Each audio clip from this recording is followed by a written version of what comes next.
Yesus adalah Raja yang mulia. Amin. Teruskan haleluya kepada Tuhan kita.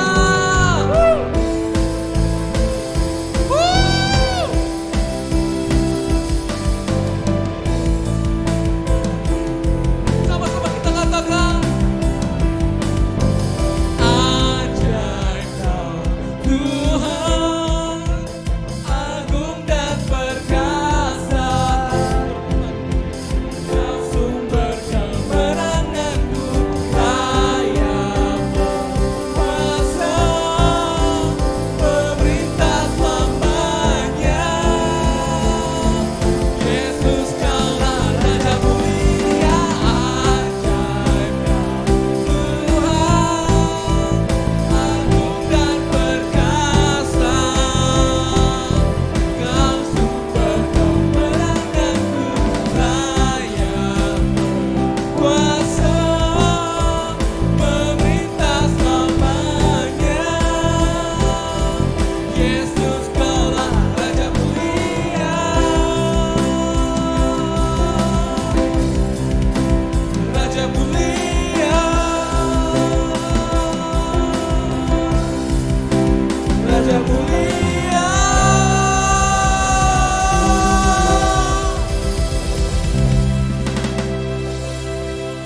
Benar Tuhan, Kau yang layak Tuhan, Kau Raja mulia kami Tuhan. Dan kami nyatakan Kau yang layak Tuhan. Amin. Haleluya. Haleluya Tuhan. Kau yang layak, Kau yang layak, yes Tuhan. Kau layak disembah di dalam roh dan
ada nama lain Tuhan selain Engkau Tuhan Yesus yang kami sembah Tuhan.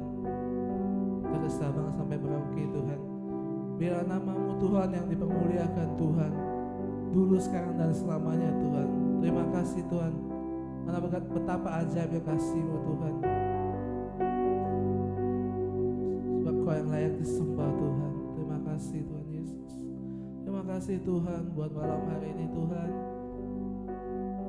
Biar hari ini Tuhan, apa yang Kau mau sampaikan Tuhan, malam ini sampaikan Tuhan. Biar setiap kami mengerti Tuhan apa isi hati-Mu Tuhan. Terima kasih Tuhan Yesus, terima kasih Tuhan. Terima kasih Tuhan. Di dalam nama Tuhan Yesus, haleluya, amin. Shalom teman-teman, apa kabar semuanya? Saya harap semuanya baik-baik, sehat-sehat saja. Pada kesempatan kali ini saya akan sharing mengenai Injil Yohanes. Minggu kemarin kita sudah boleh mendengarkan sharing dari Korendi dengan tema Show Me Your Way. Pada kesempatan kali ini tema kita adalah Final Round. Nah, diambil dari Yohanes 18 sampai Yohanes 21. Sebelum kita sama-sama mendengarkan firman Tuhan, sebaiknya kita berdoa terlebih dahulu. Mari teman-teman kita berdoa. Bapa di dalam surga, terima kasih Tuhan buat penyertaan Tuhan. Kami dapat berkumpul bersama Tuhan malam ini, walaupun lewat online Tuhan, untuk mendengarkan sebagian dari firman Tuhan. Tuhan, Kau berikan kami hati hamba yang mau dimuridkan, telinga yang mau mendengar Tuhan, agar firman-Mu dapat masuk ke hati kami dan dapat kami terapkan dalam kehidupan kami Tuhan. Terima kasih Yesus, terima kasih Bapa, Kau berkati juga hamba-Mu yang akan menyampaikan sebagian dari firman-Mu. Roh Kudus, Engkau pakai hamba-Mu. Terima kasih Yesus, terima kasih Tuhan. Hanya di dalam nama Tuhan Yesus kami siap. Haleluya, amin. Nah, teman-teman, pada kesempatan kali ini jadi tema kita adalah Final Round, diambil dari Yohanes 18 sampai 21. Nah, mungkin teman-teman sudah tahu semua kalau di kitab Yohanes, di pasal-pasal terakhir itu bercerita tentang kematian dan kebangkitan Tuhan Yesus. Oke. Sebelumnya kita masuk yang pertama, kita masuk ke Injil Yohanes. Teman-teman tahu nggak arti Injil itu apa? Jadi teman-teman, Injil itu adalah artinya kabar gembira. Nah, tapi di Yohanes 19 itu bercerita tentang kematian Tuhan Yesus.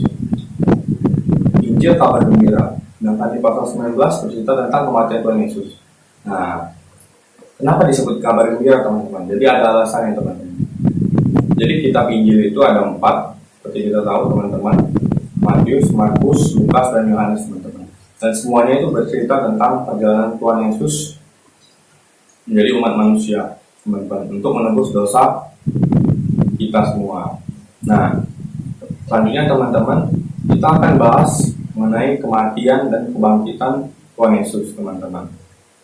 Langsung saja teman-teman. Yang kedua, kita bahas mengenai kematian Tuhan Yesus teman-teman. Nah, jadi teman-teman, yang pertama teman-teman, tadi saya bilang Injil itu artinya kabar gembira. Tapi kok kita berceritanya tentang kematian teman-teman. Nah, kita masuk ke ceritanya yang pertama teman-teman. Jadi di Yohanes 18 itu ada suatu kejadian di mana Yesus ditangkap teman-teman oleh prajurit-prajurit yang dibawa oleh, nah teman-teman pasti tahu siapa, murid kesayangan Yesus itu sendiri teman-teman. Ya, Yudas Iskariot. Bayangin teman-teman, murid kesayangan Tuhan Yesus sendiri yang sudah bersama-sama dengan dia sekian berapa lama, mengkhianati dia atas dasar apa teman-teman? Cuma karena uang. Bayangin teman-teman, karena uang Yudas berbuat dosa teman-teman. Jadi untuk kita semua teman-teman yang masih muda, mungkin sekarang mungkin waktunya kita ada yang sekolah atau ada yang bekerja teman-teman. Mungkin masih muda kan, masih semangat untuk bekerja, mencari uang, menabung kepada teman-teman. Nah teman-teman, kita perlu ingat teman-teman, kita tidak boleh sampai cinta uang. Cinta uang itu bisa menimbulkan banyak dosa teman-teman. Karena uang kita bisa membunuh, karena uang bahkan orang sampai menipu satu sama yang lain. Nah, kita anak Tuhan, kita harus bijak dan kita harus turuti firman Tuhan, teman-teman.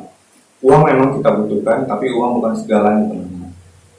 Selanjut, setelah Yesus ditangkap tadi di Taman Getsemani oleh prajurit yang dibawa oleh Yudas Iskariot, selanjutnya ada kejadian menarik, teman-teman. Di taman ini, Petrus membela Tuhan Yesus dengan memotong telinga salah satu pelayan imam besar, yaitu Malkus, teman-teman. Nah, apa reaksi Tuhan Yesus setelah itu? Apakah Yesus bangga dengan Petrus? Nah, tidak, teman-teman. Yesus malah menyuruh Petrus untuk memasukkan pedangnya ke sarungnya lagi. Dan apa yang terjadi? Tuhan Yesus melakukan mujizat dengan menyembuhkan telinga dari pelayan imam besar tadi yang bernama Malkus, teman-teman. Nah, dari situasi seperti ini, dari Tuhan Yesus kita belajar apa, teman-teman? Jadi Tuhan Yesus di dalam segala kondisi, di dalam segala situasi itu pasti berbuat baik, teman-teman. Bahkan saat Yesus ditangkap mau diadili, teman-teman, Tuhan Yesus masih berbuat baik, teman-teman. Nah, ini kita semua anak-anak Yud, anak-anak Tuhan, kita harus berbuat baik di dalam segala situasi, di dalam segala kondisi, baik saat kita senang, baik saat kita berduka, dan sebagainya, teman-teman. Selanjutnya setelah itu, setelah Yesus menyembuhkan Malkus, akhirnya Yesus dibawa ke rumah Hanas, ke rumah Kayafas, teman-teman. Nah, di sini ada kejadian menarik, teman-teman. Kalau tadi kita lihat Petrus membela Tuhan Yesus dengan memotong telinga pelayan imam besar itu. Beberapa saat kemudian, bahkan belum satu hari, hanya beberapa jam, teman-teman, di rumah Kayafas, Petrus menyangkal Tuhan Yesus sebelum ayam berkokok. Nah, bayangin, teman-teman, Petrus yang seorang murid Tuhan Yesus yang bersama-sama dengan Yesus sudah lama, itu bisa berbuat dosa, mengkhianati Tuhan Yesus, menyangkal Tuhan Yesus, teman-teman. Bagi kita, teman-teman, kita manusia yang berdosa ini pun kita bisa juga tidak setia kepada Tuhan Yesus, dapat menyangkal Tuhan Yesus. Tapi ingat, teman-teman, akhirnya Petrus setelah itu bertobat. Nah, bagi teman-teman, kita harus setia bersama Tuhan.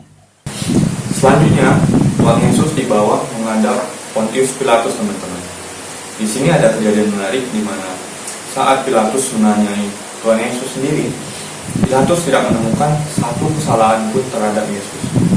Bahkan di Yohanes 18 ayat 38b itu, teman-teman, Pilatus berkata sendiri bahwa dia tidak menemukan satu kesalahan pun yang dituduhkan kepada Yesus seperti itu.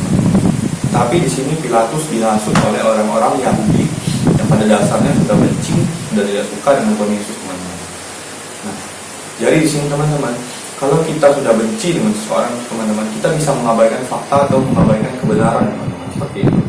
Nah, saya harap kita di sini anak-anak muda tidak ada yang memiliki perasaan seperti orang-orang Yahudi seperti ini, membenci, dendam, teman-teman. Karena ingat, teman-teman, Tuhan Yesus itu mengajarkan kasih, teman-teman.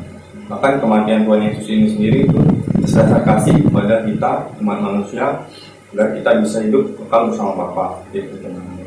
Selanjutnya, Tuhan Yesus akhirnya dihadiri dengan hukuman mati, teman-teman. Kalau teman-teman ingat, waktu itu ada seorang yang dibebaskan bernama Barabas, yang seorang penyamun, teman-teman, seorang penjahat. Bahkan penjahat pun dibebaskan. Orang-orang Yahudi itu memilih membebaskan Barabas, dibanding Yesus yang tidak bersalah. Selanjutnya, setelah itu akhirnya Yesus dicambuk oleh prajurit-prajurit, diberi mahkota duri, diejek, dibulali. Bayangkan, teman-teman, betapa sakitnya hati Tuhan, teman-teman. Umat manusia yang Dia kasihi malah melakukan seperti itu kepadanya, teman-teman. Setelah itu bahkan Yesus disuruh menyeret salibnya sendiri sampai ke Bukit Golgota, dan akhirnya di Bukit Golgota pun disalibkan, tangan dan kakinya dipaku, teman-teman, seperti itu. Nah, mungkin ini teman-teman sudah hampir tahu semua ceritanya, teman-teman. Setelah itu akhirnya Yesus mati, teman-teman. Setelah Yesus mati akhirnya dikuburkan oleh Yusuf dan oleh Nikodemus, teman-teman. Nah, dari kematian Tuhan Yesus ini, teman-teman, kita belajar apa? Kita dapat makna apa? Yang pertama, teman-teman, kematian Tuhan Yesus ini berarti kekalahan teman-teman. Kalau biasa kita main game atau kita bisa nonton film, kalau tokoh utamanya itu mati, berarti itu kalah teman-teman. Nah, di sini kematian Tuhan Yesus itu bukan kekalahan, tetapi sebaliknya teman-teman. Kematian Tuhan Yesus ini berarti kemenangan bagi Tuhan dan kemenangan bagi kita umat manusia. Mungkin iblis berpikir dia yang menang, tapi kita perlu ingat teman-teman, kematian Tuhan Yesus ini malah membuat umat manusia dan Tuhan yang menang. Mengapa seperti itu teman-teman? Jadi umat manusia yang berdosa dengan matinya Tuhan Yesus di kayu salib itu dapat ditebus dengan darah Tuhan Yesus teman-teman. Jadi kita bisa beroleh hidup kekal dan hidup bersama-sama dengan Bapa di surga. Dengan tujuan iblis sebaliknya teman-teman. Iblis kita tidak ingin kita di surga, melainkan ingin kita di neraka, seperti itu. Yang kedua, kematian Tuhan Yesus ini membukakan jalan kesempatan bagi kita teman-teman. Jadi seperti pintu yang terkunci, nah Tuhan membukakan pintu tersebut teman-teman, supaya kita bisa hidup bersama-sama dengan Bapa di surga. Ini menjadi jalan untuk kita, menjadi panduan untuk kita supaya bisa hidup bersama-sama dengan Bapa. Lalu yang ketiga, kematian Tuhan Yesus ini berarti memberi kita pengharapan. Wah, pasti teman-teman sudah sering dengar kata-kata di dalam Tuhan ada pengharapan seperti itu. Ada juga banyak lagu-lagu tentang pengharapan gitu teman-teman. Betul teman-teman, kematian Tuhan Yesus ini berarti memberi manusia itu harapan untuk hidup kekal, untuk hidup bersama-sama dengan Bapa. Yang sebelumnya manusia itu telah jatuh dalam dosa. Tuhan Yesus datang untuk menebus setiap kita teman-teman. Oke, kita lanjut teman-teman. Yang ketiga kita akan membahas kebangkitan. Kebangkitan Tuhan Yesus ini yang biasa sering kita rayakan saat Paskah teman-teman. Jadi ini 3 hari setelah kematian Tuhan Yesus. Nah, kebangkitan Tuhan Yesus ini diceritakan di Yohanes di pasal yang ke-20 teman-teman. Nah, jadi pertama saat itu Tuhan Yesus sudah dikuburkan. Dan saat itu datang Maria Magdalena teman-teman. Maria datang, dia akhirnya melihat 2 malaikat, dan saat itu juga dia bertemu Tuhan Yesus di kuburan itu teman-teman. Nah, Tuhan Yesus meminta Maria untuk memberitahukan kepada murid-muridnya. Awalnya Maria tidak percaya, namun akhirnya setelah Yesus menampakkan diri barulah dia percaya teman-teman. Setelah itu bahkan murid-muridnya pun setelah diberitahu juga tidak percaya teman-teman. Akhirnya bahkan Yesus menampakkan diri sebanyak 3 kali kepada murid-muridnya. Yang pertama, Yesus menampakkan diri kepada murid-muridnya itu tidak ada Thomas teman-teman. Jadi salah satu muridnya Thomas itu tidak hadir. Nah, saat murid-murid yang lain memberitahu bahwa Tuhan Yesus menampakkan diri kepada mereka, si Thomas ini tidak percaya teman-teman. Sampai akhirnya Tuhan itu menampakkan diri di depan Thomas dan murid-murid yang lain yang kedua kali teman-teman. Seperti itu. Lalu yang ketiga, murid-murid saat sedang di pantai Danau Tiberias itu Tuhan juga muncul. Bahkan sudah yang 3 kali mereka masih tidak mengenali Tuhan di tempat itu. Teman-teman bayangkan. Sampai akhirnya Tuhan melakukan mujizat, baru mereka percaya. Jadi saat Petrus dan murid-murid itu sedang menjala ikan dan tidak mendapat hasil, Tuhan melakukan mujizat dengan memberikan mereka hasil ikan yang berlimpah. Seperti itu teman-teman. Nah, saat menampakkan diri kepada murid-muridnya sebelum terangkat ke surga, Tuhan Yesus juga berpesan teman-teman. Dan saya percaya pesannya ini bukan hanya untuk murid-muridnya, tetapi ini juga untuk kita anak-anak muda di tempat ini. Jadi pada Yohanes 20 ayat 21 teman-teman berkata, maka kata Yesus sekali lagi, damai sejahtera bagi kamu, sama seperti Bapa mengutus aku, demikian juga sekarang aku mengutus kamu. Jadi Tuhan pertama berkata, damai sejahtera bagi kalian semua murid-murid teman-teman. Setelah itu Tuhan berpesan, sama seperti Allah Bapa mengutus Tuhan Yesus untuk mengajar, memberikan kabar baik, untuk melakukan mujizat saat dia menjadi manusia, Tuhan Yesus kemudian juga mengutus murid-muridnya, dan Tuhan Yesus juga mengutus kita semua teman-teman untuk memberitakan kabar baik ini, kabar gembira ini, Injil ini teman-teman, supaya semua orang itu percaya pada Tuhan Yesus teman-teman. Seperti itu. Karena Tuhan Yesus setelah rela mati di kayu salib supaya hanya satu, untuk memberi kita hidup yang kekal, hidup bersama-sama dengan Bapa. untuk menembus dosa setiap kita. Selanjutnya teman-teman, setelah kita langsung selesai masuk ke kisah para rasul, itu nanti akan bercerita tentang Yesus terangkat ke surga, gitu teman-teman. Nah, maknanya teman-teman, apa makna kebangkitan Tuhan Yesus ini teman-teman? Nah, kalau kita bermain game mungkin teman-teman, itu memang ada seperti kalau kita bermain karakternya mati, bisa bangkit lagi teman-teman ya. Nah, tapi ini bukan di game teman-teman. Kalau di game itu palsu teman-teman. Ini Tuhan Yesus bangkit asli, dan bukti-buktinya itu sudah banyak teman-teman. Teman-teman bisa pelajari di internet, di Google, itu semuanya ada teman-teman. Nah, kalau teman-teman penasaran juga, teman-teman bisa nonton satu film Kristen yang bagus teman-teman, judulnya The Case of Christ atau The Case for Christ, teman-teman, saya lupa. Jadi film ini tentang kisah seorang ateis yang tidak percaya tentang kebangkitan Tuhan Yesus teman-teman. Nah, di situ akhirnya dia belajar dengan banyak guru-guru besar teologi, akhirnya dia menemukan banyak bukti tentang kebangkitan Tuhan Yesus seperti itu teman-teman. Teman-teman boleh nonton. Nah, kita kembali lagi ke makna kebangkitan Tuhan Yesus teman-teman. Jadi kalau tadi kematian itu berarti kemenangan Tuhan dan kemenangan kita umat manusia, kebangkitan sama teman-teman. Kebangkitan adalah kemenangan Tuhan dan kemenangan umat manusia juga teman-teman. Bahkan di sini iblis makin dibuat seperti orang bodoh teman-teman. Kenapa? Karena kalau Tuhan mati di kayu salib untuk menebus dosa-dosa manusia, tetapi tidak hidup kembali, tidak bangkit, maka semuanya itu sia-sia teman-teman. Nah, kebangkitan Tuhan Yesus ini jadi membuktikan bahwa Tuhan Yesus itu berkuasa atas kematian teman-teman, berkuasa atas dosa-dosa. Nah, di sini Tuhan bangkit untuk menunjukkan kita juga bahwa Tuhan itu Tuhan yang berkuasa, Tuhan yang hidup teman-teman. Kalau Tuhan tidak bangkit kembali, berarti bukan Tuhan yang hidup dong, berarti Tuhan yang mati seperti itu. Nah, maka di sini membuktikan bahwa Tuhan itu berkuasa atas kematian dan atas dosa, dan Tuhan sanggup menebus dosa kita tanpa terkecuali satu manusia pun teman-teman. Itulah hebatnya Tuhan kita. Nah, jadi perlu kita ingat juga teman-teman, Tuhan melakukan semua ini yang pertama itu atas dasar kasih terhadap kita manusia, atas cinta terhadap kita semua teman-teman, anak-anaknya tanpa terkecuali teman-teman. Supaya kita bisa menanggalkan dosa kita dan hidup kekal bersama dengan Bapa di surga. Oke teman-teman, mungkin itu yang saya sharing hari ini teman-teman. Semoga teman-teman dapat mengerti dan teman-teman dapat paham. Nah, untuk kesimpulan teman-teman, jadi kesimpulan yang bisa saya ambil teman-teman, jadi kita harus bersyukur terhadap Tuhan teman-teman. Tuhan Yesus rela datang ke bumi jadi manusia, untuk menebus dosa manusia, dosa kita semua, rela disiksa, dihina. Bahkan Tuhan yang berkuasa teman-teman rela seperti itu teman-teman.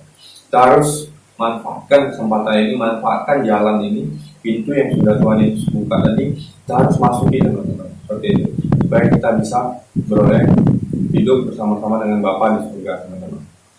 Ada satu ayat yang saya kutip teman-teman pada 2 Tesalonika 3 ayat 3 teman-teman. Jadi berkata, tetapi Tuhan adalah setia, Ia akan menguatkan hatimu dan memelihara kamu terhadap yang jahat. Kita perlu ingat teman-teman, Tuhan pasti pelihara kita, Tuhan setia teman-teman, dan Tuhan pasti jauhkan kita dari iblis teman-teman, jauhkan kita dari dosa. Tinggal kita mau atau tidak menuruti firman-firman Tuhan, perintah-perintah Tuhan teman-teman. Dan ingat teman-teman, kalau kata anak muda itu, you only live on, teman-teman. Kamu hanya hidup satu kali di dunia teman-teman. Gunakanlah hidupmu untuk mempermuliakan Tuhan. Gunakanlah hidupmu untuk menuruti firman Tuhan. Supaya apa? Engkau tidak menyesal saat engkau mati. Engkau bisa hidup bersama-sama dengan Bapa di surga teman-teman. Oke. Selanjutnya kita tutup dalam doa teman-teman. Bapa yang baik, terima kasih Tuhan atas firman Tuhan. Terima kasih Tuhan atas kematian dan kebangkitan-Mu Tuhan, kami dapat beroleh hidup Tuhan. Kami tahu Tuhan, Engkau adalah Tuhan yang hidup dan bukan Tuhan yang mati Tuhan. Kau berkuasa atas dosa-dosa, Kau berkuasa atas kematian Tuhan. Terima kasih Yesus, terima kasih Tuhan atas pengorbanan Tuhan. Engkau berkati setiap kami Tuhan dalam hidup kami Tuhan. Biarlah Engkau pelihara kami Tuhan, biarlah kami dapat menuruti firman-firman-Mu Tuhan. Kami dapat mentaati perintah-perintah-Mu Tuhan. Terima kasih Yesus, terima kasih Tuhan. Kalau sebentar juga kami akan melanjutkan ke diskusi di dalam Zoom online Tuhan. Engkau berkati setiap kami, Engkau berkati setiap kelompok saya Tuhan.